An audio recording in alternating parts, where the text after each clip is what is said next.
नेहा, ओ नेहा, कहाँ है यार? मैं लेट हो रहा हूँ ऑफिस के लिए। जल्दी चल, तुझे कॉलेज छोड़ने के चक्कर में मैं रोज लेट हो जाता हूँ। आ रही हूँ भाई, तैयार तो होने दो। कितनी आफत मचाकर रखते हो हर रोज सुबह। और तू, मैं हर रोज तेरी वजह से लेट हो जाता हूँ। पता नहीं क्या लीपापोती करती रहती है, भूतनी बन जाती है। इतने में नेहा तैयार होकर कमरे से बाहर आई। देखो ना माँ, आपकी परी जैसी बेटी को एक लंगूर भूतनी कह रहा है। आपने भी ना माँ, क्या मेरे गले में मुसीबत डाल दी है? मैं अपने आप कॉलेज नहीं जा सकती क्या? मैं अब छोटी बच्ची नहीं हूं जो मुझे हर वक्त सहारे की जरूरत पड़े। माँ ने कहा, तू तो मेरी परी है, ये जब तक तेरे साथ न लड़े इसे खाना हजम नहीं होता। और अब तू बड़ी हो गई है, इसलिए तुझे सहारे की जरूरत है।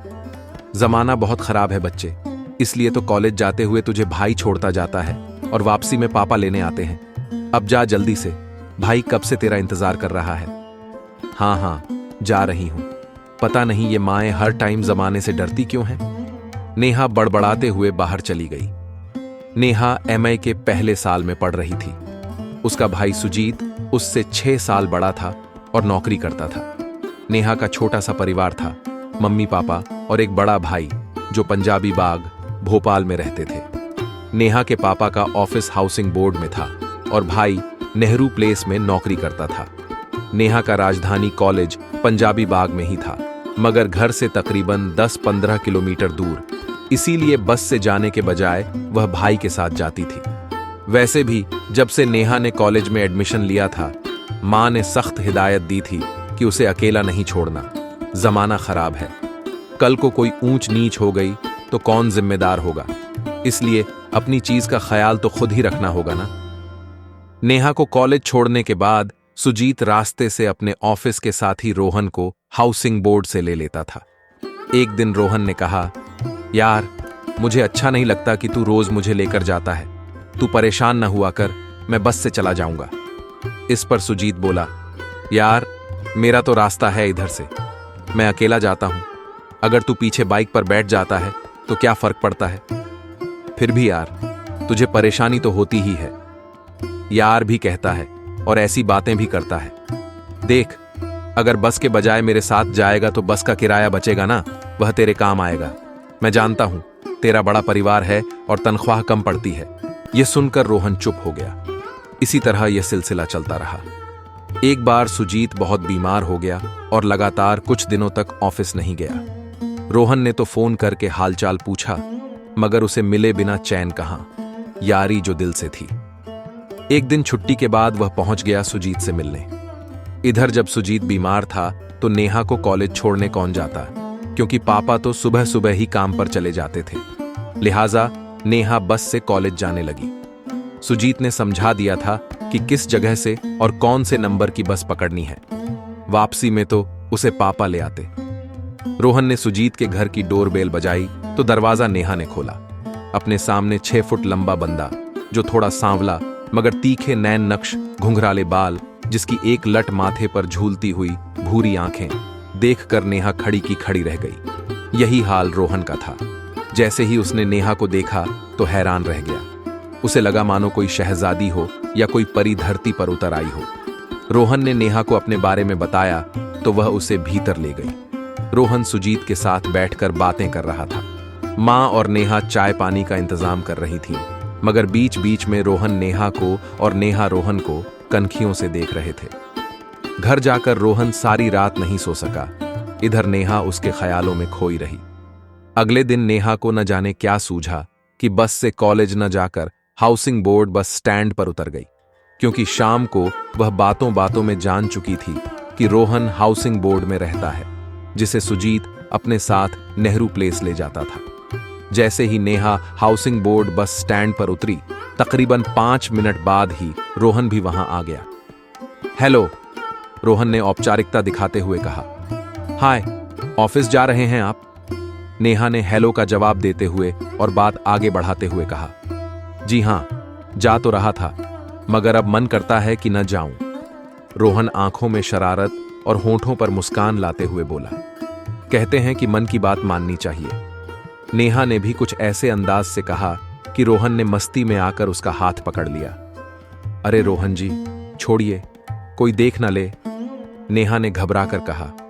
ओफो, यहां कौन देखेगा, चलिए कहीं चलते हैं, रोहन ने कहा और नेहा चुपचाप उसके साथ चल दी। आज आप भी कॉलेज नहीं गई? रोहन ने नेहा के मन की थाह पाने की कोशिश करते हुए कहा। बस आज मन नहीं किया, कहकर नेहा ने शर्मा कर आंखें झुका ली। रोहन और नेहा सारा दिन घूमते रहे, लेकिन शाम होते ही नेहा बोली, रोहन मुझे जाना है, पापा कॉलेज लेने आएंगे, अगर मैं न मिली तो वे परेशान होंगे। ठीक है जाओ, लेकिन कल ज्यादा देर रुकना, पापा से कहना कि एक्स्ट्रा क्लास है, रोहन ने कहा। मैंने आपको यह तो नहीं कहा कि मैं कल आऊंगी, नेहा ने चौंक कर कहा।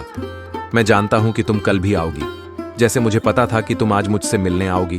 तो ठीक है, फिर कल मिलते हैं। ठीक है, कहकर नेहा कॉलेज चली गई और इतने में उसके पापा आ गए।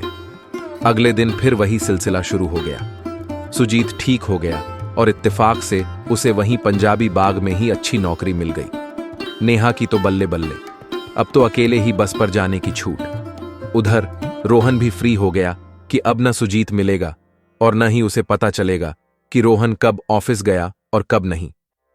रोहन और नेहा के प्यार की पेंग ऊंची और ऊंची चढ़ने लगी। दोनों को एक दूसरे के बिना एक पल भी चैन नहीं। रोहन तो प्यासा भंवरा कली का रस चूसने को उतावला, लेकिन नेहा अभी तक डर के मारे बची हुई थी और उसे ज्यादा करीब आने का मौका नहीं दिया। नेहा चाहती कि रोहन भाई से शादी की बात करे, क्योंकि नेहा नहीं जानती थी कि रोहन शादीशुदा है, पर सुजीत जानता था। रोहन हर बार नेहा से कहता, तुम सुजीत से अभी कुछ मत बताना, क्योंकि उसका सपना है कि वह तुम्हें बहुत बड़े घर में ब्याहे और मैं ठहरा मिडिल क्लास। वह नहीं मानेगा हमारी शादी के लिए, इसलिए मौका देखकर मैं खुद अपने तरीके से बात करूंगा ताकि वह मान जाए। नेहा रोहन की बातों में आ गई। एक दिन भंवरे ने कली का रस चूस लिया। रोहन ने प्यार से नेहा को बहला फुसलाकर उसका कुंवारापन खत्म कर दिया और कर ली अपने मन की पूरी। कुछ दिनों तक यह खेल फिर चलता रहा और एक दिन नेहा बोली, रोहन ऐसा ना हो कि भाई को कहीं किसी और से हमारे बारे में पता चले, इससे अच्छा है कि हम खुद ही बता दें। भाई फिर मम्मी पापा से खुद बात कर लेगा, रोहन बोला। नेहा अगर तुम मेरी बात मानो तो हम कोर्ट मैरिज कर लेते हैं और फिर मैं आऊंगा तुम्हारे घर और दोनों बात करेंगे। जब हमारे पास कोर्ट मैरिज का सर्टिफिकेट होगा फिर कोई मना ही नहीं कर पाएगा। और सोचो, तुम्हें अगर बच्चा ठहर गया तब क्या कोई तुमसे शादी करेगा? तुम्हें तो तुम्हारे घर वाले मार ही डालेंगे। फिर क्या मैं जी सकूंगा तुम्हारे बिना? मुझे मौत से डर नहीं लगता, बस मेरी छोटी बहन, बूढ़े माँ बाप बेचारे किसके सहारे झेंगे। इस तरह रोहन ने नेहा को समझा दिया और वह बेचारी एक दिन घर से माँ के जेवर और कुछ नकदी लेकर अपने रोहन के पास चली गई। रोहन चलो कोर्ट और अभी इसी समय शादी करके फिर घर चलते हैं, और ये लो पैसे और जेवर, जितना खर्च हो कर लो। रोहन इन सब के लिए पहले से तैयार था। उसने अपना परिवार कहीं और शिफ्ट कर दिया था, नौकरी से भी इस्तीफा दे दिया था। नेहा को वह अपने किराए वाले घर में ले गया। नेहा ने देखा कि घर पर कोई नहीं है तो उसने पूछा, रोहन माँ बाबूजी और तुम्हारी बहन कहाँ हैं? ये घर खाली खाली क्यों है? ओह हो नेहा, मैं तो तुम्हें बताना ही भूल गया। मुझे दूसरे ऑफिस से अच्छा ऑफर आया है और मैं नौकरी बदल रहा हूँ, इसलिए सारा सामान नए घर में शिफ्ट कराया है। माँ बाबूजी और छुटकी हमारे रिश्ते के चाचा की बेटी की शादी में गए हैं। तुम चिंता मत करो, आज शादी होना मुश्किल है क्योंकि अभी तक हमारी अर्जी पास नहीं हुई। कल हो जाएगी। आज रात तुम यहीं रुको, कल शादी करते ही हम तुम्हारे घर चलेंगे। अभी भी न समझ पाई नेहा और सब कुछ सौंप दिया रोहन को। 2 दिन बाद कमरा भी बदल लिया। इस तरह रोहन कई दिनों तक नेहा को बेवकूफ बनाता रहा। इधर शाम को नेहा के कॉलेज में न मिलने पर उसके पापा परेशान हो गए। उसकी सहेली से पूछा तो पता चला कि नेहा तो पिछले कुछ दिनों से कॉलेज में कम ही आई है, बस शाम के समय बाहर नजर आती थी। उसे एक लड़का छोड़ने आता था। पापा सारा माजरा समझ गए। उन्होंने सुजीत को बताया। वे अब मान चुके थे कि कोई नेहा को बहला फुसला कर ले गया है। नेहा के साथियों से पूछने पर अंदाजा लगाया कि ये सब शायद रोहन की बात कर रहे हैं। रोहन को फोन मिलाया तो फोन बंद मिला। रोहन ने वह नंबर बंद करके दूसरा नंबर ले लिया था। सुजीत जा पहुंचा रोहन के घर। वहां से पूछताछ की तो मकान मालिक ने बताया कि बीवी को पहले ही मायके भेज दिया था। वह एक लड़की लाया था। 2 दिन बाद उसे लेकर कहां गया पता नहीं। लड़की के हुलिये से वे समझ गए कि नेहा ही थी। सुजीत को अपनी दोस्ती पर अफसोस होने लगा कि उसने आस्तीन में सांप पाल लिया था। इधर नेहा भी असलियत जान चुकी थी। अब वह रोहन से छुटकारा पाना चाहती थी। सुबह रोहन काम पर जाता तो बाहर से ताला लगाकर जाता।